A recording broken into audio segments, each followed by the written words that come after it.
Olá, moçada esperta, tudo bem com vocês? Espero que sim, professor Herbert. Moçada, nesse vídeo de agora o professor vai apresentar alguns slides explicando justamente essa matéria que é o nosso objeto de estudo, tá bom? Que é a invenção da escrita no fim, né, daquilo que a gente vai chamar de pré-história, início da Idade Antiga, com a formação dos primeiros grandes impérios e a sedentarização dos grupos humanos nos seus assentamentos às margens dos rios, naquilo que a gente vai chamar de crescente fértil. Portanto, a invenção da escrita ela se dá por volta, né, de 4.000 anos antes de Cristo, e ela vai aparecer onde? Ela vai aparecer na região mesopotâmica, no que hoje é o atual Iraque, a Síria e o sul da Turquia, que também era conhecida como crescente fértil, como o professor há pouco disse.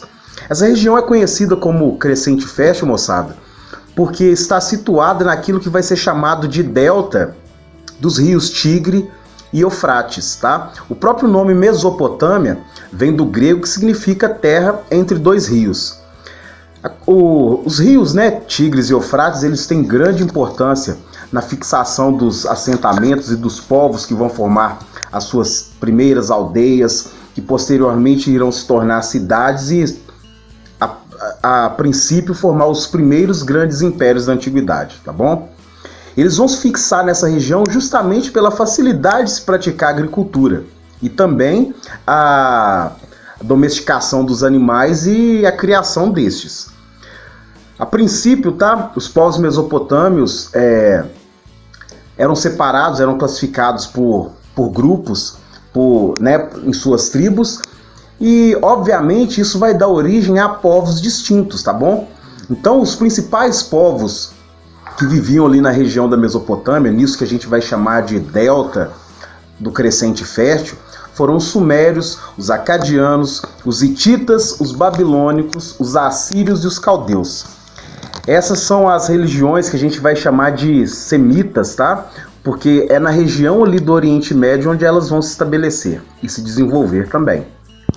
Bem, sobre o surgimento da escrita, moçada, a gente precisa entender que antes da invenção do alfabeto, de se dominar o código de linguagem tão complexo como o que nós utilizamos hoje, a comunicação, e sobretudo a informação, ela era transmitida através da oralidade.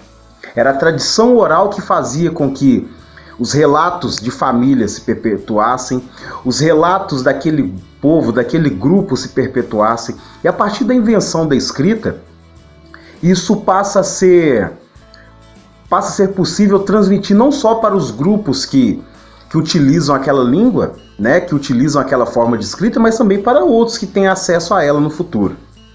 Os primeiros povos que vão utilizar, né, a escrita, portanto, vão ser os sumérios.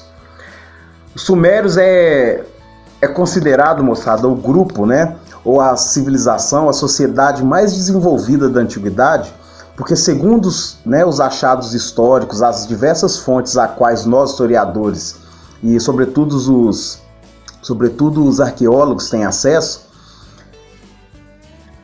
é atribuído a eles, inclusive, a invenção da roda. Teria sido os próprios sumérios que teriam inventado a roda e criado a biga, né, ou a carruagem de duas rodas.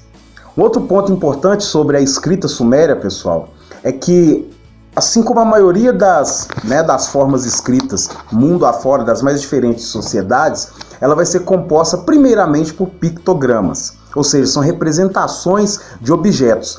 Só que para se formar, né, uma palavra ou uma frase mais complexa, necessitava, portanto, de letras, tá? De letras que fossem capazes de compor essas palavras. E tudo isso vai ser feito através da associação fonética, tá?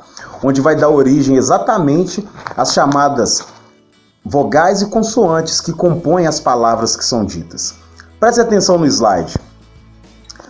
Os primeiros povos que utilizaram a escrita foram os sumérios. Mas por que eles criaram esse sistema de linguagens e símbolos, se já existem, né, se já existiu as chamadas pinturas rupestres? Foi como o professor disse há pouco. Fazer a transmissão de uma informação pela pintura rupestre, sim, era muito fácil. Era muito fácil fazer a transmissão através da pintura, através do desenho. Só que a complexidade que a língua permite, né, que a palavra escrita permite-se utilizar, está muito associada também à palavra falada. Um desenho, né, uma pintura, embora tenha uma imagem produzida ali, tem muito da subjeção, a subjetividade. Cada pessoa poderia interpretar um desenho de uma mesma maneira. Já com a escrita não, a partir do momento que é literal, né, que essa informação é literal, o que está escrito ali é exatamente a mensagem na qual o interlocutor está tendo acesso daquilo que foi transmitido a ele. Ponto importante também é que a escrita ela vai surgir para facilitar algumas das mais importantes ações das relações humanas do período, sobretudo as atividades comerciais, tá? Vale ressaltar, pessoal, que os sumérios, esses povos que habitavam ali o crescente fértil do rio Tigre e Eufrates, algumas regiões tinham abundância de certos materiais, de certos recursos que outras regiões não tinham. A gente está falando, pessoal, da região do que hoje divide praticamente 4 países no Oriente Médio. Então, uma vasta extensão de terra. E o comércio que é praticado entre essas nações necessitava de uma forma de garantir a segurança da informação e, sobretudo, dos acordos comerciais que eram feitos. Portanto, a escrita ela vai surgir justamente para atender às demandas do comércio que era praticado. Imagine só, um viajante sumério encontra num porto, na cidade Caldeia, um comerciante quer comprar exatamente a sua produção de peças feitas de osso. E ele vai vender no fiado, né? No caso, a gente está falando de um sistema que ele não é monetarizado, é na base da troca. Só que para ele trocar 10 peças feitas de osso por uma peça feita de metal, feita de cobre, inclusive a escrita surge exatamente na idade do bronze ou na era do cobre, como que a gente chama também de idade dos metais,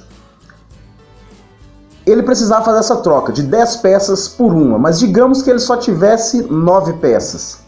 Qual que era a informação que ele ia ter, como que ele iria armazenar a informação de que ele devia para essa outra pessoa uma unidade? Sendo que ele só faria essa viagem um ano depois. Como forma de não esquecer isso, era feito, né? Foi desenvolvido um sistema de pictograma no qual ele desenhava aquele objeto no qual ele estava vendendo, e junto com aquele objeto ele colocava um tracinho. Se aquele objeto desenhado tivesse 2 tracinhos, quer dizer também que ele devia 2. Só que vai chegando ao ponto que as palavras precisam ser utilizadas. Porque, veja bem, acordos comerciais eles não se dão apenas na troca, tem a questão da promessa também, né?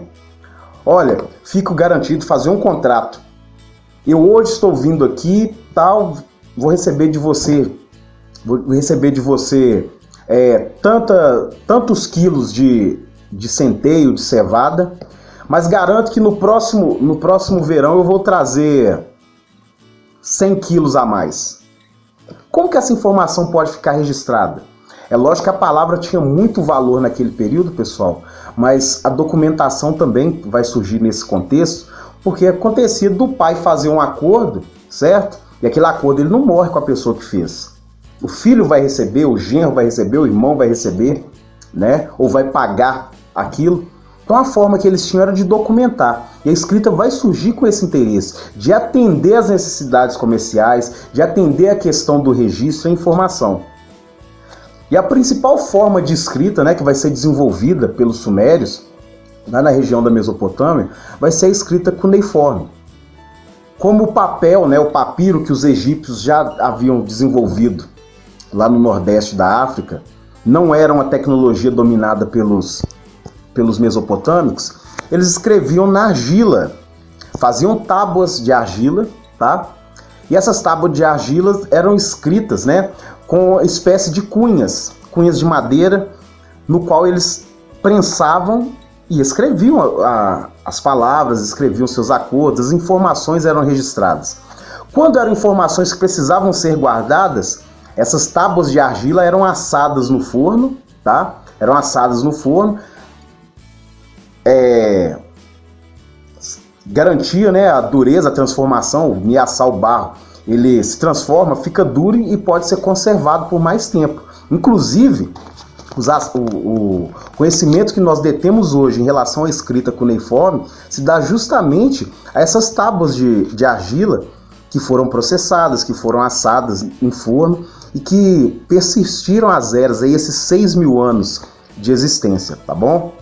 E quando a informação era, né, uma informação fugaz, passageira, utilizava a argila crua mesmo, úmida, e depois amassava de novo e transformava ela na tabuleta e escrevia novamente.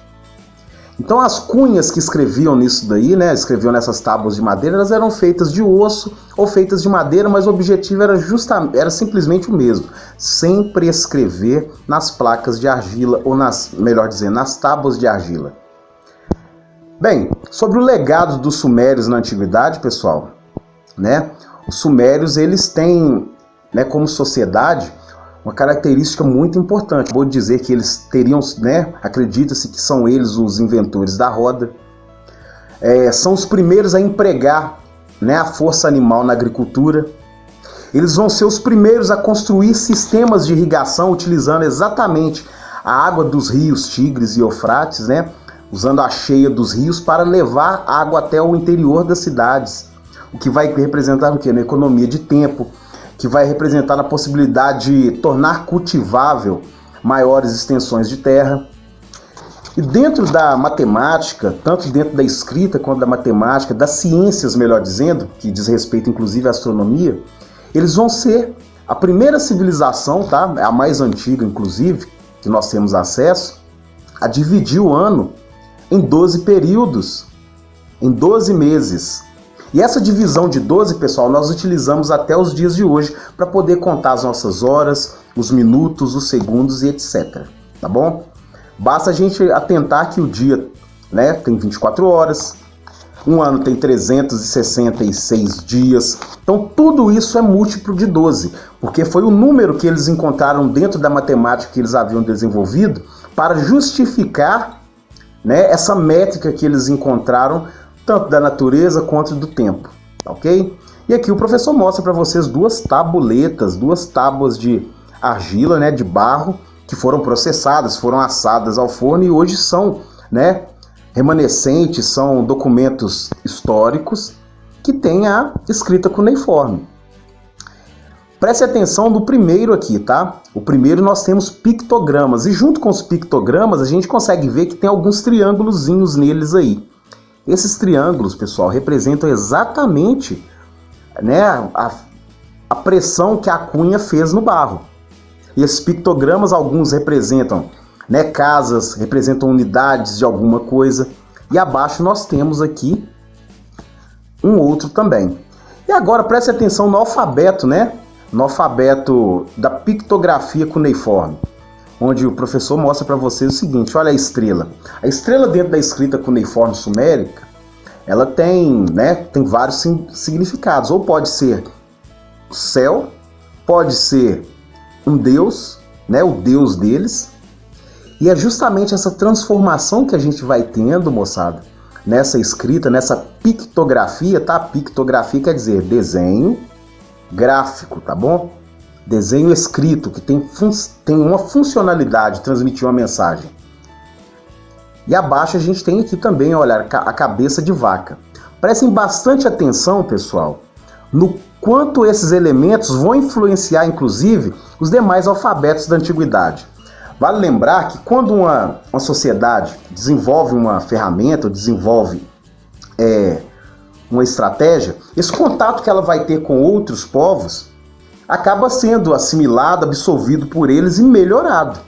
E é justamente nesse contexto que a escrita, né, sumérica é desenvolvida.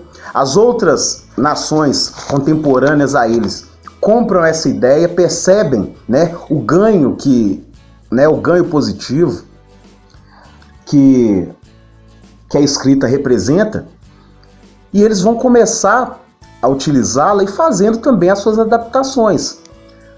Dito isso, basta a gente observar o alfabeto fenício.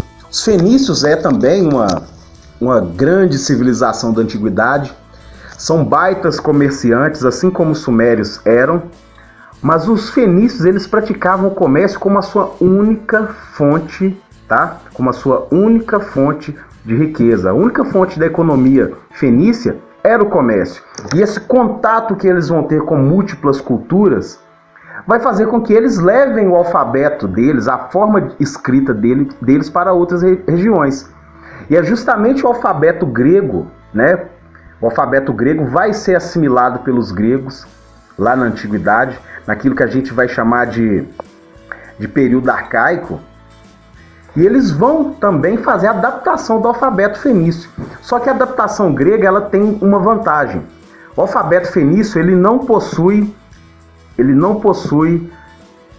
vogal, tá? Acontece que os gregos vão colocar as vogais no alfabeto fenício. E a escrita, né, ela tem uma estética muito parecida. Presta atenção na letra A fenícia e na letra alfa do alfabeto grego clássico e do alfabeto grego atual. A letra B, né, a letra B que é o beta do alfabeto grego, e que nós absorvemos também, nós latinos, né, que a língua portuguesa é uma língua de origem latina. Era a língua utilizada pelo Império Romano na Antiguidade e que deu origem a outras expressões idiomáticas, a outros idiomas e outras formas de escrita. Embora a escrita ela conservou as características, né, algumas características do alfabeto grego, herdeiro do alfabeto fenício. Então, o português, assim como o francês, como o italiano, como o espanhol, são línguas de origem latina, que são línguas que arremetem ao idioma latim, né, que era a língua do Império Romano.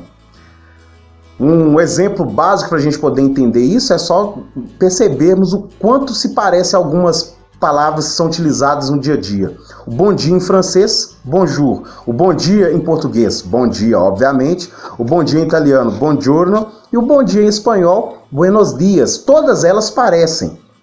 Embora tenha, né, a expressão modifica, ela tem uma fonética muito parecida e a escrita também.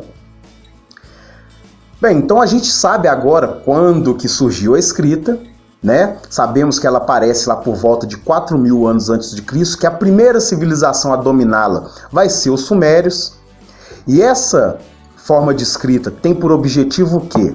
O registro, né? O registro documental, o registro histórico e, sobretudo, facilitar as transações comerciais. Esse é o objetivo, né, do surgimento da escrita. O professor deixa algumas atividades para que vocês pesquisem e respondem para a gente, tá bom?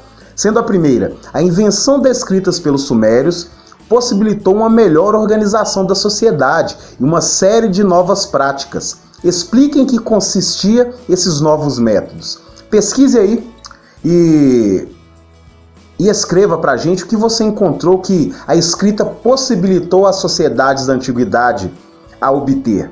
Quais foram os ganhos que a escrita trouxe para as sociedades da antiguidade?